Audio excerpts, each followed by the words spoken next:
Once upon a time, in a bustling Chinese village nestled among the Misty Mountains, there lived a wise elder known throughout the land for his unparalleled skill in the art of speaking with others. People from far and wide sought his counsel on matters of communication and diplomacy. He was a man of few words but great insight, and his wisdom was highly revered. One day, a young villager approached the elder, seeking guidance on how to become more effective in his interactions with others. The elder, sitting in his tranquil garden, invited the young man to join him. He plucked a small, fragrant blossom from a nearby tree and began to share his wisdom through a tale that had been passed down through generations. In a time long ago, he began, there lived a humble bamboo grove at the edge of a vast forest. The bamboo was admired by all for its strength and grace. But what set it apart from other plants was its ability to sway and dance with the wind, never resisting the gentlest breeze or the fiercest storm. The elder paused, allowing the young man to contemplate the significance of his words. Then he continued, "One day, a sturdy oak tree from the heart of the forest approached the bamboo with a challenge. 'You are weak,' said the oak. 'Your slender body cannot withstand the forces of nature like my sturdy trunk can.' The bamboo, ever humble, replied, 'Dear oak, it is not my strength that allows me to endure, but my flexibility. When the winds of change blow, I do not resist, but rather I yield and adapt. In this way, I am not broken but strengthened by life's challenges.'" The young villager nodded, beginning to grasp the elder's message. "So, you mean I should be more like the bamboo, flexible in my interactions with others?"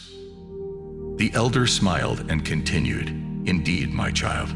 To be effective in speaking with others, one must cultivate the art of flexibility. Just as the bamboo bends with the wind, you must learn to listen and understand the perspectives of those you converse with. Seek common ground, for it is there that understanding and harmony can take root." The young man absorbed the wisdom of the elder and pondered how he could apply this lesson in his daily life. The elder, noticing the sincerity in his eyes, shared another tale. In another part of the forest, he said, there lived a chattering brook. It was known for its constant babbling, always eager to share its own thoughts and ideas with anyone who would listen. But nearby, the elder continued, there was a serene pond, its waters calm and still. It listened patiently to the brook's chatter without interruption. The brook, after some time, grew curious and asked the pond, "Why do you not speak? Do you not have thoughts to share?" The pond replied, "I do have thoughts, dear brook, but I have learned that sometimes the greatest wisdom lies in silence. I listen and reflect, allowing others to find their own answers in the stillness of my presence." The young man contemplated this story, realizing that effective communication was not just about speaking, but also about listening and providing space for others to express themselves. The elder concluded, to be truly effective in your interactions, remember the lesson of the pond. Listen with patience and without judgment. Offer the gift of your presence, and in doing so, you will allow others to find their own clarity and wisdom. The young man bowed in gratitude for the elder's teachings.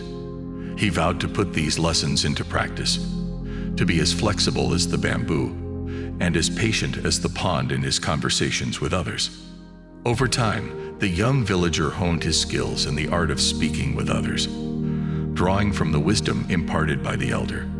People noticed the change in him, how he listened attentively, and how his words were chosen with care and kindness. His effectiveness in communication blossomed, and he became a trusted mediator in the village, resolving disputes and fostering harmony. Word of the young man's transformation and his ability to speak with others effectively spread far and wide. He, too, became known throughout the land for his wisdom, and those who sought his counsel learned the invaluable lessons of flexibility, patience, and the power of silence. In the heart of the Misty Mountains, The legacy of the wise elder lived on, passed down through generations, as the village continued to nurture individuals in the art of speaking with others, ever mindful of the lessons of the bamboo and the pond.